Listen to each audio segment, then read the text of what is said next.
Hello everyone, I'm Neeraj Kumar from CSC B section. Today we are going to discuss PPT on basic electrical engineering regarding circuit theory in unified curriculum.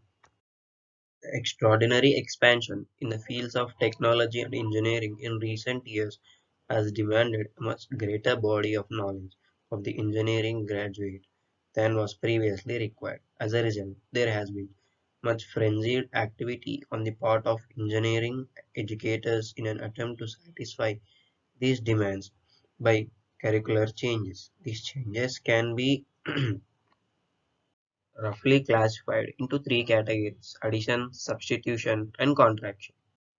Now let's discuss about some curriculum changes. The first type of change, addition, obviously must result in a lengthened program. There has been much talk about this kind of curriculum change with an additional fifth or even sixth year of study, culminating in a BS degree or perhaps in a so-called professional degree such as a Bachelor or Master of Engineering. The obvious disadvantage of this approach is that although the average lifespan of man has been increasing, his useful life is still remained terminated at roughly age 60 or 65, and lengthening the curriculum cuts into his useful lifespan, thereby leaving even fewer productive years. The second kind of curriculum change, substitution, manifests itself in a replacement of outmoded courses by new courses, or sometimes by changes within the courses themselves, resulting in the infusion of new subject matter in place of anachronistic material. The course to be discussed presently is an example of the third kind change, contraction, which unfortunately is not used as extensively as one might wish to see it used. This contraction can be effected by recognition of similar basic principles in the various fields and by teaching these unifying principles once together with their various applications rather than repeating the principles in each of the several fields. In this slide, you can see Pascal's and Bussel's circuit theory in a unified curriculum. Figure 1 shows the circuit theory of a resistance. Figure 2 is about inductors. Figure 3 is of capacitance and so on. Let's discuss about unified circuit course. The course to be described is essentially a one-semester circuit course for juniors in engineering who have the customary physics prerequisites and who have studied mathematics through ordinary differential equations. A glance at the course outline would reveal no startling innovations, although the position of a chapter called Analogies near the beginning of the course is perhaps unique. The sequence of course topics is elementary concepts, analogies, transient analysis, steady-state analysis, circuit theorem, and mixed engineering systems. The course begins in a traditional fashion with a discussion of analysis, the differentiation between real and idealized system components, and reiteration of some of the basic laws of behavior of idealized elementary components. This is the point of departure from tradition. The elementary components of electrical, mechanical, acoustical, and thermal systems are discussed, and the basic energy conservation principles of these various systems are introduced. The conventional variables for the different systems are used initially in order to arrive at the analogies, which will allow the unification of the separate systems into one system with generalized parameters and variables. Now let's discuss about analogies. As an example of foregoing, consider figure 123, which represent the electrical components in terms of the usual resistance, inductance, and capacitance parameters, and in terms of voltage, current, and charge. The only commonly used electrical variable, figures 4 to 6, do the same for mechanical translational components in terms of the dashpot constant B, the spring constant K, and the mass M, as well as the commonly encountered variables of force, displacement velocity, and acceleration. Next, introduced energy conservation laws as applied to the system composed of the components discussed.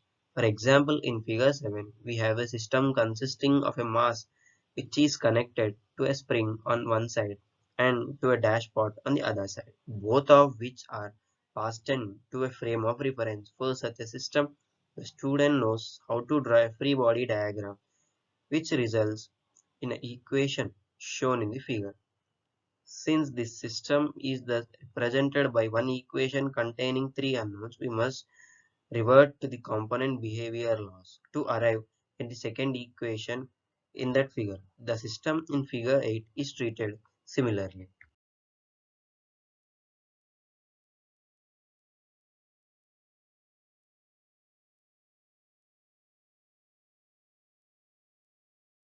Now let's discuss about analog and dualog. If we then look again at figure 7, we see that the equation representing this mechanical system as a potential variable as the unknown. We can then say that an electrical system which is described by a similar equation also containing a potential variable as the unknown is the electrical analog of this particular mechanical system. In other words, the system in figure 9 is the electrical analog of the mechanical system in figure 7. The electrical system in figure 10 is the dual of the electrical system in figure 9. It is therefore the dual of the analog, or as we term is as the dual of the mechanical system in figure 7. These relationships are expressed in figure 11. The choice of this analogy over the conventional analog has the added advantage that it is always realizable, whereas the conventional analog, which we term the dual of, is not necessarily realizable, since the dual of a network is not necessarily realizable. The next step in the formalization of subject matter is the derivation of a terminology which is neutral, that is, neither electrical nor mechanical nor acoustical, etc. We have done this by retaining the electrical symbol for circuit parameters and by classifying circuit parameters into one of three categories depending upon the equation which expresses their behavior. On the other hand, current in the electrical system is a flow variable which can be measured by the insertion of an ammeter into the portion of the system. Force in the mechanical translational system is also a flow variable which can be measured by inserting a force measuring device such as, for example, a spring scale into the system. As an aid to remembering, we can consider the measuring instrumentation to distinguish flow and potential variables. Flow measuring equipments must be inserted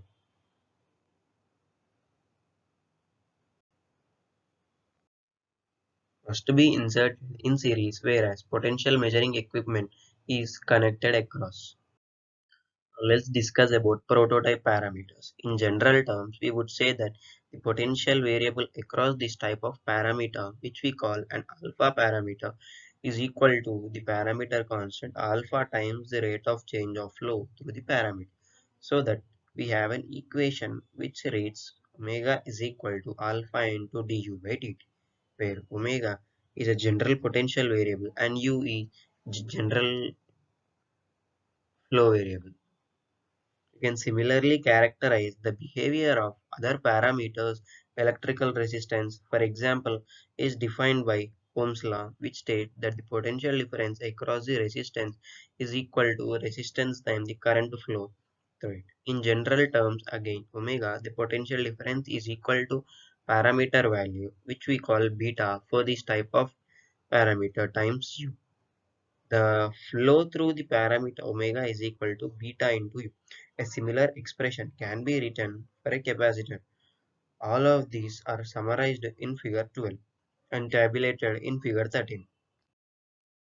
Table 12 shows the general potential difference for an inductor, a resistor, a capacitor in electrical translation, mechanical translation, and prototype translation. That's it. Table 13 shows the system prototype, electrical prototype, and mechanical translational prototype system analogs.